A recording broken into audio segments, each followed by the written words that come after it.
ሜርሲ ተብዬዋ እንግዲህ በቅናት ጭርጭር ብላ እንግዲህ ሆን ብላ ቃል እንግዲህ በተደጋጋሚ ብትለምነው እንግዲህ እንደማይፈልጋት እየነገራት ሁን ብላ እንግዲህ ዛሬ ቃል ጽዬ ተስማምቻለሁ ላገባህ ብላ እንግዲህ ተደብቃ እየሰማቻቸው ይህን ነገር እንግዲህ ቅናቷ ለምን እኔን አልፈለገኝም? እንዴት በማይመለከታት ነገር እንዴት እርጉዝ ሴት ታገባለህ? አባትዮ እኮ ሊመጣ ይችላል። ቆይ አንተ ዙሪያህን ተመልከት በዙሪያ ብዙ ሴቶች አሉ እያለች እንግዲህ ውጪ ማፈሪያ መቀኛ ማለት የሴት ጓደኛ አያስፈልግም። ለዚህ መቀኛ ናት እንግዲህ ሁን ብላ አውቃ ጽዬን እንግዲህ ለምን በቃ ቅናቷ እንዴት እኔ እያለሁ እኔ እየለመንኩት እሷ ያላደረገችው የላትም እንግዲህ እንዲቀርበይ ብላ ግን ደግሞ እሱ ዞርም ብሎ ክብርሽን ጠብቂ፣ በጊዜ ለራስሽ ሰብሰብ ብለሽ ሁነኛሽን ምረጭ እያለ እንግዲህ ሲነግራት ያንቺ ምክር ለጊዜው አያስፈልገኝም፣ ሁለተኛ እንደዚህ አይነት ቃላት ልትናገሪ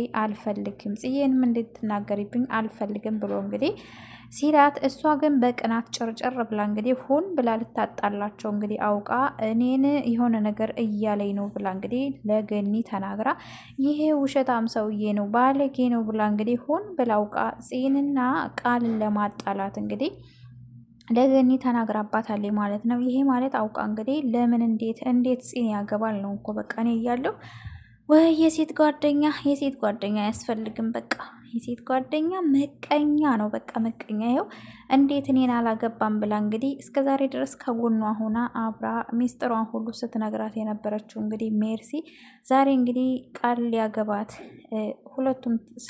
ሁለቱም እንደተስማሙ ስትሰማ እንግዲህ በዚህ እንግዲህ በቅናት ጭርጭር ብላ እንግዲህ ሁን ብላ እነሱን እንዳውም አንቺ ኮቸሮም ነው ብሎ ስለሰደባት እሰራልሃለሁኝ እኔ ደግሞ ባላደርቅ እያለች እንግዲህ እልህ ገብቷት ነበረ። በዙሪያ ስንት ሴት እያለ እንዴት አንዲት እርጉዝ ታገባለህ? እንዴት አንዲት እርጉዝ ላልጠፋ ሴት ትመርጣለህ? እያለች እንግዲህ በማይመለከታት ነገር ገብታ ስታቦካ እንግዲህ ልታጣላቸው ነው። እና ደግሞ እንግዲህ እህት ተብየዋል ሀኒ እንግዲህ ለወንድም ይጨነቃለሁ እያለች እንግዲህ እሷ ደግሞ ይቺ የእህት ምቀኛ ማለት ነው። እሷም ደግሞ እንግዲህ ልታጣላቸው ነው ሁን ብላ ቃል ወስኔ ጨርሻለሁ፣ በዚህ ጉዳይ ባትገቢ ይሻልሻል ብሎ እንግዲህ ጽዬ እንግዲህ ጀው እንደ ጓደኛ እንደ እህትም ልታማክራት እኔ ቃልን ላገባው ተስማምቻለሁ ልንጋባ ነው እኮ ስትላት እንግዲህ በጣም ደስ ብሏት ነበር መጀመሪያ። ከዛ በኋላ እንግዲህ አይ የማገባው እኮ ያው ልጁ እስኪወለድ ድረስ ብቻ ነው ብላ እንግዲህ እሱ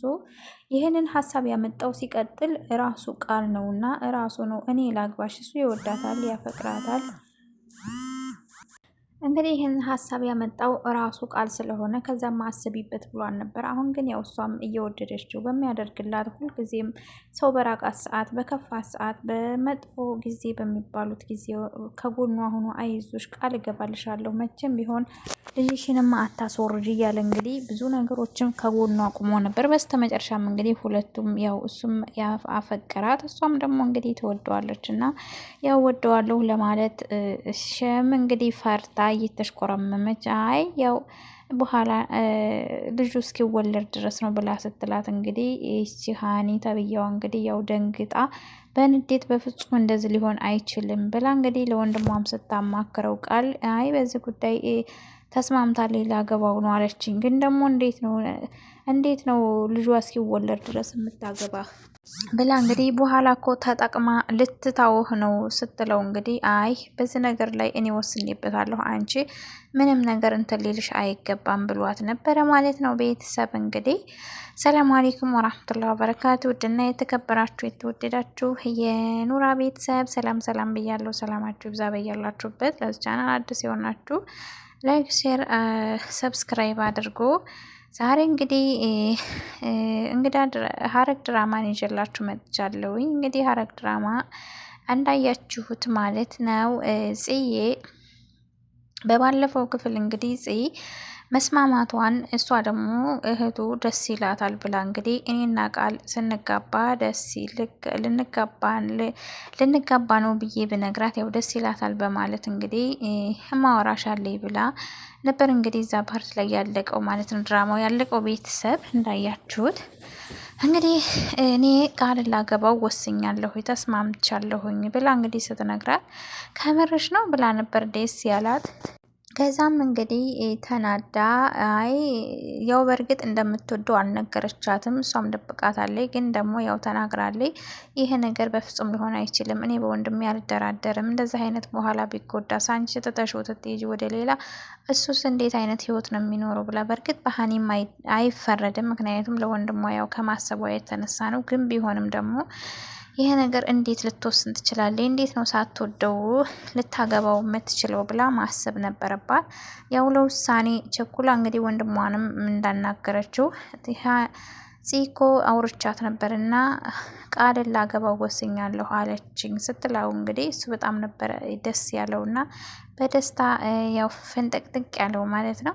እና እንግዲህ ወንድም የእውነት ይሄን ነገር አንተ እንዴት ነው ሳትወዳት የምታገባት? አንተ ትወዳታለህ፣ ታፈቅራታለህ፣ እሷ ግን ልትወዳህ አትችልም ስትለው እንግዲህ ትንሽ ያው ደብር አድርጎት ነበር። ግን ደግሞ አይ እንዴት ነው አንቺ ስታስቢው ሳትወደኝ እኔ ልታገባ የምትስማማው ብሎ ያው ይሄን ነገር ለእኔ ታየው፣ አንቺ በዚህ ጉዳይ መግባት የለብሽም ብሎ እንግዲህ እኔ ያልገባሁበት ነገር መጨረሻው አያምርም ብላ እንግዲህ ጎራዋን እየነሰነሰች ከዛ እንግዲህ ለውሳኔ ቸኩላ ያችን ሰላቢ እንግዲህ በግዴታ አፈቅረዋለሁ እያለች እንግዲህ ሁን ብላ እቤት እንግዲህ አምጥታታለች። ደውላ ነይ ብላ ሰኒን እንግዲህ ሰኒ ያው እኔ ቃልን አፈቅረዋለሁኝ ብላ ያዙ ይልቀቁኝ እያለች እንግዲህ እሞታለሁ እያለች ድጋሜ አይንሽን ማየት አልፈልግም፣ እዚህ ግዲም አንድ ነገር ታድርጊና እዚህ ግዲም ብደርሺ እገልሻለሁ ብሎ እንግዲህ አስፈራርቷት ነበር። በዛው ጠፍታ ነበር። ዛሬ ደግሞ እህቴቱ ሆን ብላ እንግዲህ ከዚህ ጋር እንዲጣሉና ፂን እንዲርቃት እንግዲህ ወይ አልተረዳች ወይ ደግሞ ነገሩ አልገባት። ፂ እንደምትወደው እንደምታፈቅረው እሷ የምታውቀው ነገር የላትም። ግን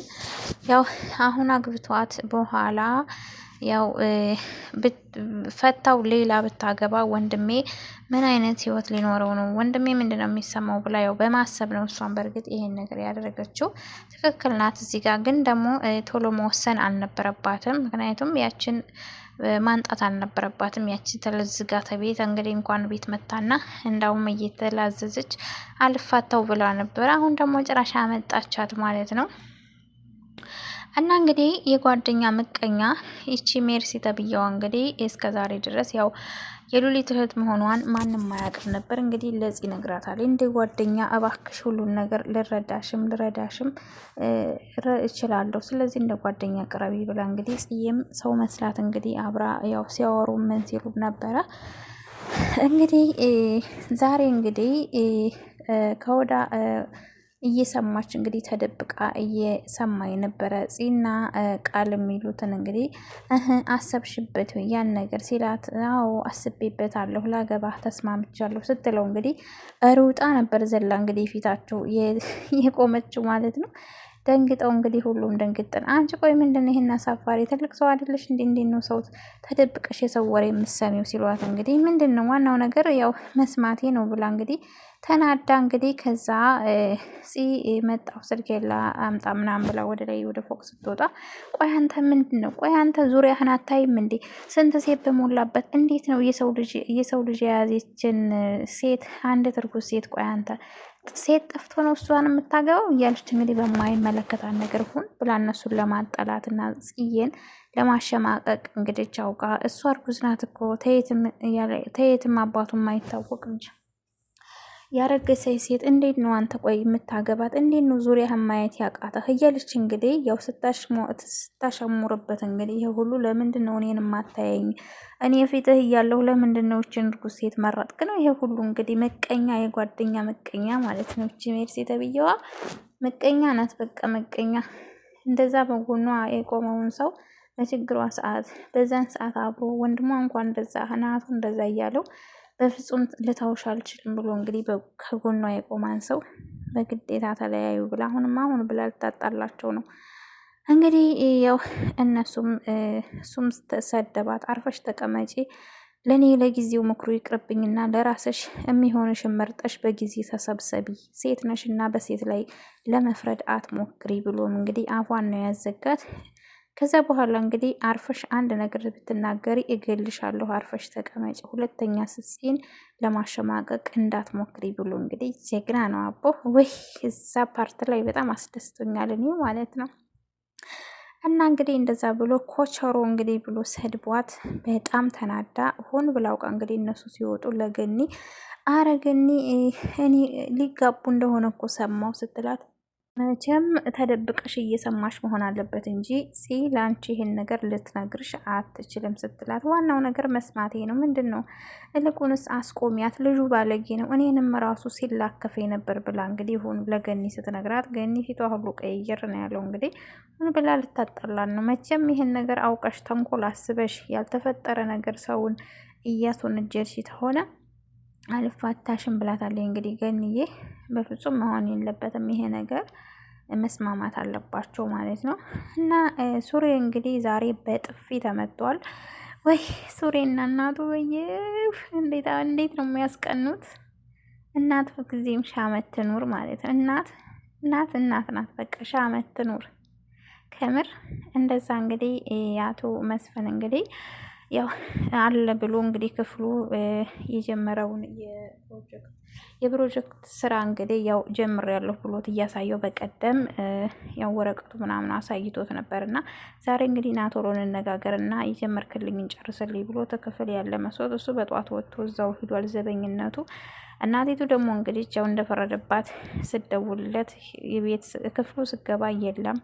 ከዛ በኋላ እንግዲህ ስልክ እያወራ እየተቆጣች ለምን በጠዋት ወጣ እያለች እንግዲህ ያው ከዛ ደግሞ ይሄ የተረገመ ማርኮ እንግዲህ እያዳመጣት ከዛ ስታየው እንግዲህ ዘመለስ አለችና ንዴቷን እንትን ብላ እንግዲህ ያው ቤተ ክርስቲያን እንዲሄድ የጸሎት ላይ እንደሆነ አስመስላ እንግዲህ ነበር ስታወራ የነበረችውና አባትየው እንግዲህ ከፍቶ በሩን ሳየው የለም። ቅድስት ብሎ እንግዲህ ሱሬ ትዶ ነው ጥሪው በቀደም የጀመረልኝን ስራ እንድንጨርስ ደውይለት አለ።